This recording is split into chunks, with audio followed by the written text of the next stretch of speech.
That's the hardest part of establishing a practice because you're not used to it yet. And in the beginning, you may sit there experiencing boredom, or you may sit there and be struggling to stay awake, or you may sit there experiencing a racing mind, just thinking. That's common. Right? So don't let that get in the way of understanding that if you practice this consistently over time, it gradually begins to change.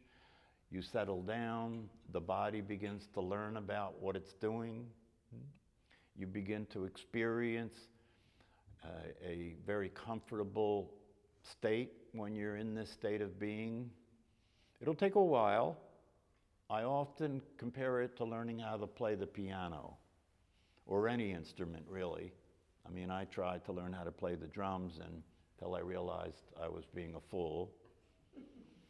You know, I thought the drums, how hard are the drums? You got sticks, you got drums. If you got rhythm, you can play the drums, right? So I spent too much money on a set of drums and started to mess around with them. It didn't take me long to realize I could not play the drums. And playing the drums is not just a matter of having good rhythm and a pair of sticks and drums. It's a very complicated instrument to play. You're playing several different rhythms all at the same time. So I sold the drums. So the thing with meditation is when you're learning to practice meditation, you're dealing with the same kind of experience of being in a beginning state. And when you learn to play the piano, for example, the piano teacher will show you the home keys on the keyboard and then have you do drills. Just do drills, that's all. Just do drills, A, B, C, you know. And just over and over, do drills every day for a certain amount of time. And while you're doing that, you're experiencing frustration and impatience. You know, I didn't want to do drills, I wanted to play the piano. Right? Most people can't put up with the process, you know, of doing the drills, and then gradually you're playing Mary Had a Little Lamb, you know, gradually playing little things that are easy. But if you stay with it over time and you start to learn a lot of the more complex aspects of playing the piano, you end up playing music. And when you get to the part where you're playing music, then the fun starts. Then you can show people that you have talent, right? And you can enjoy learning different songs and so forth. But that doesn't come unless you can get through the initial phase. The same thing is true with meditation. In the beginning, right, you have to just do what works, and that is to do it every single day, doing the technique the way you were taught, not judging and evaluating the practice. Sometimes you'll sit there thinking the whole time. Other times you'll be blessed with periods of awakeness, and when you experience that, you'll experience the possibility of the kind of serene, calm, clear, satisfied, fulfilled experience. But that would only last for a brief period of time, right?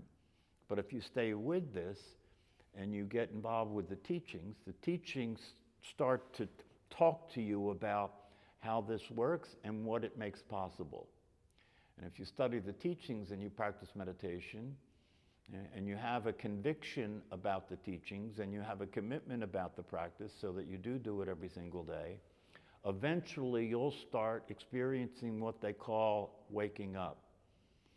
Eventually you'll start to experience that there's a voice in my head and it's not me, and I don't have to obey it, I don't have to listen to it.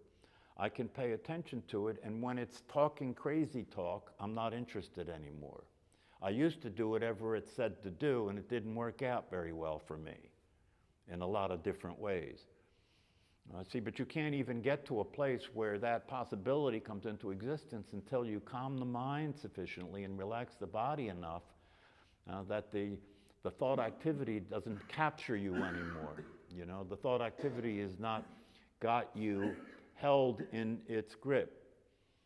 You start being able to loosen up your awareness and loosen up your attention enough to be able to be away from the thought activity and realize that that's possible. I don't have to think all the time. In fact, it's not me thinking anyway. The evidence is in on that one, right? I mean, let's face it. The reason you believe you're the thinker of the thoughts is because during the day, when you drive your car and you do certain practical activities, you know, you use thinking to do that. You use thinking to solve problems, right? And therefore you think I'm the thinker, right? But if you pay attention, you'll see that there is a good portion of the time when you're not actively using the thoughts to do that, and they keep going anyway. You go to sleep at night, and you're not interested in thinking, you're interested in sleeping, but the thinking continues, right? And the more you try and shut it off, the worse it gets, right? So now you're thinking about thinking, right? So there's a large part of the time that the thinking activity, the voice in your head, right, is not practical, is not realistic. It's judging and evaluating even you, right? It's telling you stories. It's narrating your life. It's judging and evaluating other people, right? And after listening to this for a while, it gets depressing. So now you got uncontrolled thought activity and depression. After listening to it for a while, you start to experience anxiety, right? Because it tells you to be afraid of things. Watch out. This person's going to hurt you. You know, watch out. It can get people so afraid that they don't want to get out of bed, right? Or leave the house, right? You develop these psychological and psychiatric conditions because you're listening to this voice that doesn't care about your being sane, doesn't care about your being happy. Its function is to survive. And the way it survives is to judge everything in terms of its potential to hurt me, right? But its judgment isn't realistic. It misinterprets things all the time. Somebody can just look at me strange and I think that they're going to hurt me, right? And I start being afraid and anxious and avoid them, right? Your whole life becomes this negative story. Your whole life becomes this situation where you're trying to maintain control. You're trying to be happy. You're trying to be satisfied. You're trying to have security. And you look around in the world and you don't see much security going on. It certainly isn't going on in your mind, right? And so meditation is a way to come out of that condition. It's a way to come out of that mental state, to come out of that condition that started a long time ago when you were a kid and you didn't know much and you believed all the crazy shit that the adults were talking about until you became a crazy adult too. So this is about going sane. This is about the possibility of being able to enjoy your life so that when its conclusion comes, you're fine about that. You know, if you're here in your life and you're enjoying your life and you're appreciating the blessing and the opportunity that your life is, you know, one of the things that people don't consider very often is you didn't have to be born. Some people not only don't consider that they didn't have to be born, but they say, I didn't ask to be born. You know, I didn't want this. Life sucks and then you die, you know. That's the ignorance that occurs when you are born into the world without any realistic way of understanding the experience. And so you don't appreciate the fact that you exist is an opportunity to experience a human life. The fact that you exist is an opportunity to experience the wonder and the beauty of the world, right? And experience the wonder and the beauty of your own nature, and the wonder and the beauty of your body, and the wonder and the beauty of nature in the world happening. And when you wake up, this is how it all occurs to you. You know, when you wake up, you start to be able to see things as they really are. And so you stop being so upset all the time, and so worried all the time, and so afraid all the time, and so depressed all the time. You're able to relax because you can tell the difference between a real threat and a threat that's just coming from your mind. And over time, your life transforms if you practice meditation. It's a transformation that allows your life to transform in a very specific way, so that the problems and the situations that you've been coping with and struggling with and trying to change, right? The problems and the situations that you've been struggling with, coping with, and trying to change clear up in the process of life itself. You don't have to do anything. Because what changes is who you are being. And when who you're being changes, the way things occur for you changes. So one of the ways that people that wake up through practicing meditation explain it or share it is they say, you know, nothing changed when I woke up, but everything was different. Looking at the same stuff, but it was occurring to me completely different than it was in the past. And the way it's occurring to me now is fulfilling. The way it's occurring to me now, it doesn't feel so scary anymore. The way it's occurring to me now is it feels like I am part of life instead of separated from it. That I can look at the blue sky and look at nature and look at animals and feel that we are the same thing. We are living energy, conscious energy, right? And we share the same experience and the same identity as this living conscious energy. It's a different experience of being alive. But it's only available if you come out of the condition you're in, if you come out of the state of mind that most people are living in that's based on survival.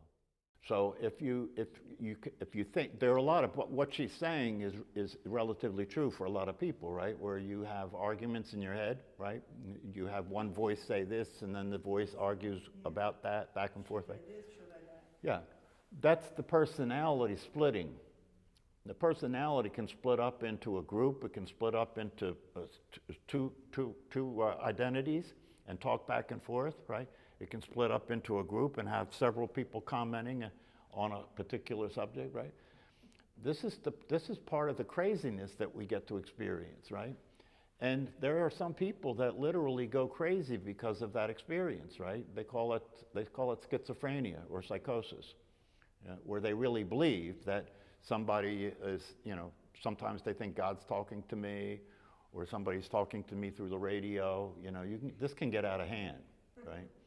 So it's very important to get yourself centered and grounded so you don't go nuts, especially after you watch the news at night, right?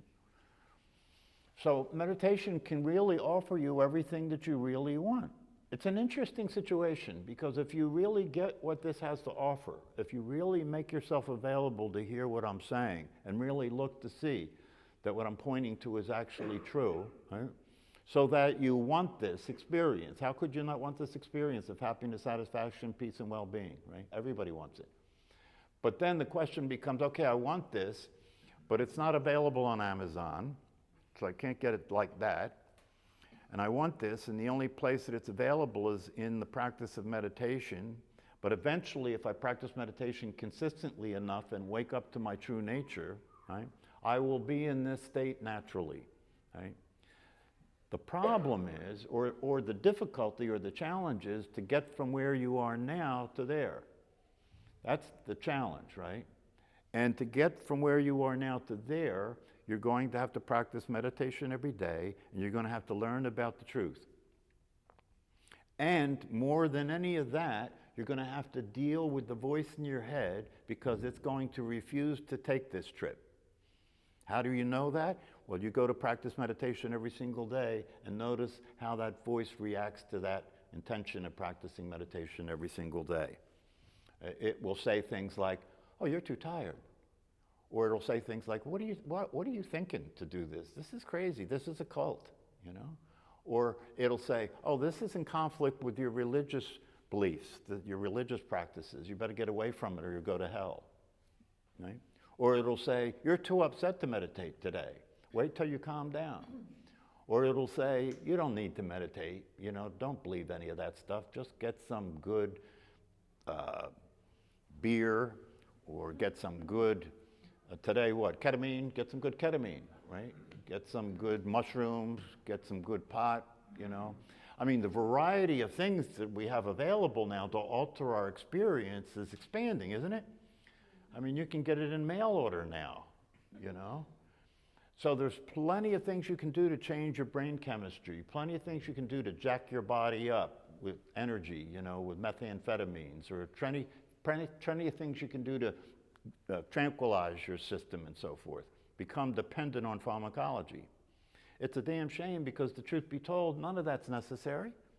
Everything that you want to experience is available, But we've been raised in a society in which people don't have the patience to do things and wait for things to happen naturally. Especially when somebody's selling it to you on the internet or on television, right? Telling you, whatever problems you have, right? There's somebody out there that's got the solution for the problems for the right price, right? 1999. What's that? I said 1999. That's right. It's one of the biggies. That's right. And 1 cent less than 20 is still a good deal. Yeah. So the question is, are you going to take responsibility for the condition that you find yourself in, that is the condition that most of humanity is in, that is a condition that is a failed condition, that is a condition that if we don't wake up, if humankind doesn't wake up, this is not going to go on much longer. We have now used the thinking activity and our ability to deal with the obsession to be in control and our ability to deal with trying to stave off what we're afraid of. We've invented weapons now that can destroy everything. Not only is that the case, but recently people started to talk about it. Don't you think it's a telltale sign when world leaders are saying, oh, strategic nuclear weapons is the next thing we're going to use in this war if we have to? And do you think that's going to end there? Once that starts, it's going to be a perpetual process that goes on from there. And the end of it will be the destruction of the entire planet. And people don't realize how true and how real that is and how that could happen at any time. Scientists back in the 60s, when we had intercontinental ballistic missiles, right? We had missile silos, we still have them, missile silos around the country and around the world, right? Scientists then were saying just because of the number of nuclear warheads, the probability of an accident is very high. Just because of the number, right? And now it's worse than that. It's not just because of the number, it's because of the madness of some of the leaders that are arising in the world, right? And if you listen to some of these people talk, they're crazy enough to do it. They're crazy enough to do it. And there are people following them that are crazy enough to believe that they won't do it until it happens. So I didn't mean to get off on politics, but it is relevant, right? Because if we're going to survive as a human species, we're going to have to really dramatically change the direction that we're flying in. We're going to have to dramatically change our identity, and we're going to have to start talking about a new way to experience life and to experience each other and to get along. So this can be a place to start. Start where? Start with yourself. Because the war that happens in the world is a projection of the war that's happening in people's minds. If you don't think you're at war, pay attention to your inner voice, pay attention to your emotions, and notice how much internal conflict there is there. Notice the internal conflict there is there. So this is something that's important, and that's the reason that I teach this class. And the talks that I give are important to motivate you to do the practice, because to do the practice consistently is a challenging thing to do until you really get down the road a bit. And so since I've been teaching this class, I started at some point doing a video recording of the class, and I put it up on a YouTube channel, and there's almost 600 talks there now, so you can't say there's not enough talks to listen to. And I wrote 2 books during the time I've been teaching this class, and they're available on Amazon. And I really encourage you to listen to these talks and to read these books and to go out on the internet, because there's a lot of contemporary teachers out there now that are saying the exact same thing. And they're trying to say it in a variety of different styles, right? So people can hear it differently depending on your listening. But it is available. It is possible. There is no accident about your being here today. If you're here in this class, right, it's because you're being given the opportunity to wake up. It's because you've been chosen to be exposed to the truth. But the exposure to the truth isn't enough. You've got to hear it, and you've got to act on it, and you've got to start to do what works in order to get the benefit of the whole thing. But it's not an accident that you're here. One of my favorite teachers says when he talks to people, you've been served a spiritual subpoena. And so you must appear and be accounted for in terms of whether you're going to take the opportunity to be awake and happy or continue to be stupid. Spirit is